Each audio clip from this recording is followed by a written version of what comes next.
Alright guys, Touchcrab here back again today. Hope you're enjoying your day so far, and today I wanted to talk about the free agents that are currently on the market for the CDL 2021 season. Going into Call of Duty Black Ops Cold War, we've seen that yes, we've still got 12 teams, there's been no expansion through to the 2021 season, but it's gone from 5 versus 5 to 4 versus 4. Teams no longer have to have 5 starting players, they now only have 4, and they used to have 2 substitutes on every team. This season, I believe it's only going to be 1, so the number of players in the Pro League is going to get cut down significantly, and we've seen of course rumours and well announcements come out over the last several weeks, and I imagine the roster mania stuff will kick off again in a few days time. There's some interesting things going on behind the scenes, and I think teams are taking their time to put together these rosters. However, they may be considering which players on the market right now, because there's a lot of them deserve a spot in the starting league, because there's a number of players that have not been talked about really in terms of these rumours, which definitely you could argue deserve a starting spot based on previous seasons' performances. Some of the amateur guys as well that are very talented, and well, there's a big question to be asked right now about where some of these players will end up. Will it be just in a substitute position, or will they be challenging their way through the Challengers Gauntlet, I suppose? Hope you guys enjoy the video. Like if you enjoy it, subscribe if you are new. As always, I'd greatly appreciate it. It really helps out the channel.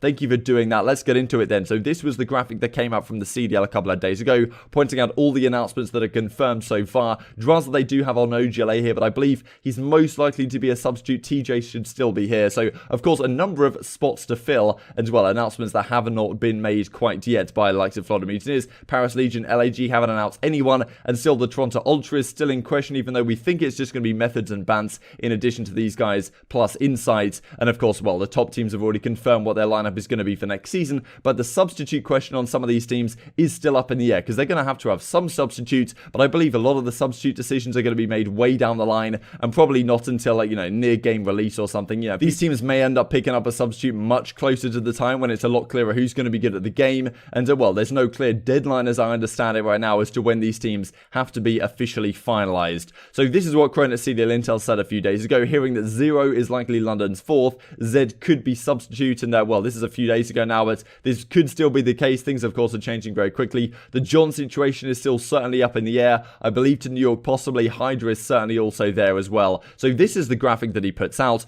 Atlanta FaZe of course confirmed their starting lineup. Dallas Empire, Chicago Huntsmen, Minnesota Rockets, Seattle Surge, all these are locked in. So these players we're not going to think about. Los Angeles Guerrillas are considered to be Silly, Vivid, Assault and Apathy, with Mental as a sub. Toronto Ultra looking for, you know, Clinics, Bants, Cami and Methods, plus Insight as the substitute. So looks like Classic has just gone off that starting team from the team they had last season. TJ Halley, Kenny, Temp and Slasher. Temp is the big question mark of course on this one. Is he going to be their 4th? Who are they even going to try and get right now? But I believe TJ is going to be there. Zuma, Mac and Clayster then, plus Hydra, potentially plus John. Who really knows? And then Florida Mutineers, I'm pretty sure Ferro is stuck on this team. He tried to get to New York, I think, or maybe some other squads, but didn't end up happening. So Ferro, Awakening and Skies probably, plus Havoc maybe, right? They haven't said anything about Havoc. They haven't released him officially. Difficult to read into what's going on here, but maybe they're considering some sort of upgrade in that aggressive SMG role. You know, maybe you have Awakening as your flex, maybe here you have Ferro as your flex, maybe you have Awakening as your SMG, and then, you know, Havoc should be a good serviceable SMG, but maybe they're thinking, is there potential upgrades on the market? Dylan, Alex and Shawnee plus Zero, potentially plus Zed, that's an option as well. And Paris Legion very much up in the air right now, but Brezzy Whalers plus 2, I believe they're still considering Prez from the APAC region. They may be considering another European amateur, the likes of Afro as well, given that Hydra looks like he's going to New York. Afro maybe, you know, is another very solid talent from the UK scene last season. He was on the Team War squad, did very well. He's definitely something that Paris Legion may have their eyes on right now, but there's a lot of other big names of course that have won championships over the last several seasons, which we aren't seeing on this graphic, and some of them are included right here. So first of all, wanted to go through some of the substitutes and just look at how exactly this lays out. So you've got Journey and Gravity of course over at Atlanta FaZe, you know, Tommy and Tish, Morks, you know, Jerd rated, Mad Cat, Nasty. So Morks of course won an event really with their, well, he did win an event with the Florida Mutineers, the first event that they won, then was dropped and Awakening came in, and, you know, after they kind of had their fall off period, and then Morks has been on the bench and has now been released from this team. A very solid main assault rifle, right? He was great in Black Ops 4, but you know, how many teams need main ARs, right? It's just tough to be in that role, and it's also very tough if you're Morks to get a substitute spot, because like, who needs a main assault rifle as their substitute? Because then you're only going to be replacing one potential player on the team. But if you're a very flexible substitute player, then all of a sudden if any of the players on your team are having issues, then you can potentially step in. If you're a main AR like Morks, that's going to be a lot more difficult, right? And Tommy as well, of course, legendary European player. He's been thinking about returning. He's done good stuff on the Warzone side this season, but I believe he's been talking about going back to challenges. Tish, of course, yeah, he managed to rake making the 50k a year or whatever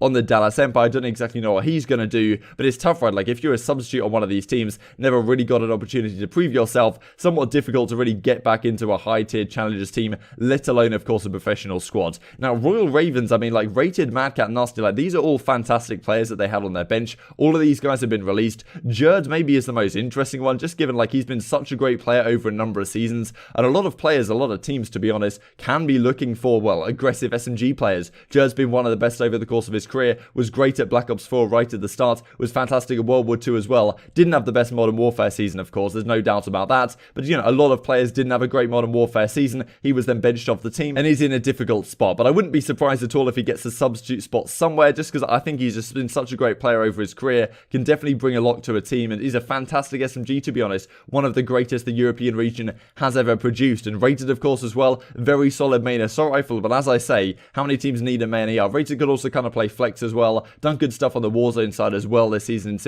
similar fashion to Tommy, really, so not exactly sure what his plans are on to return, and MadCat did decent things as well in the Challenger side this season. He'll probably have to continue down that route, and Nasty as well in a tough spot, really, when they had him planned to replace Shawnee, never really happened. Like, if he managed to make his way into this starting team, it could have completely changed up the, well, the progression of the season for London, and maybe we'd be talking about Nasty as the next Dylan CoD. Doesn't seem to be happening here, though. Who knows how that develops going forwards. Just to finish off the substitute discussion, like Aches, Lacefield, Spark, trying to get spots. I imagine a lot of these guys will end up in the Challenger side. Enable isn't sure whether he wants to go to full-time content, as he said in the recent video. Brezzy may well be on the starting team for the Paris Legion, but nothing confirmed. Chino looks like he's going to be on the, well, the Los Angeles Guerrillas Challengers type team, even though it may not be an official LAG Challengers team. Looks like he's going to be playing with Exceed, Nero, Poison, I believe, and Mental over there. So it looks like he's going to be in the Challenger side. Sensor will probably do a similar thing. And GodRx, of course, is another big name on the substitute bench, right? Like, where's he going to land? He was such a great player, to be honest, throughout the Modern Warfare season, especially early on. Yes, Crimsix says he plays for kills, not necessarily so much to win, but yeah, still certainly GodRx was a great player and was good with the sniper, could do things with a number of different weapons, and was a fantastic slayer, to be honest, over the last couple of seasons.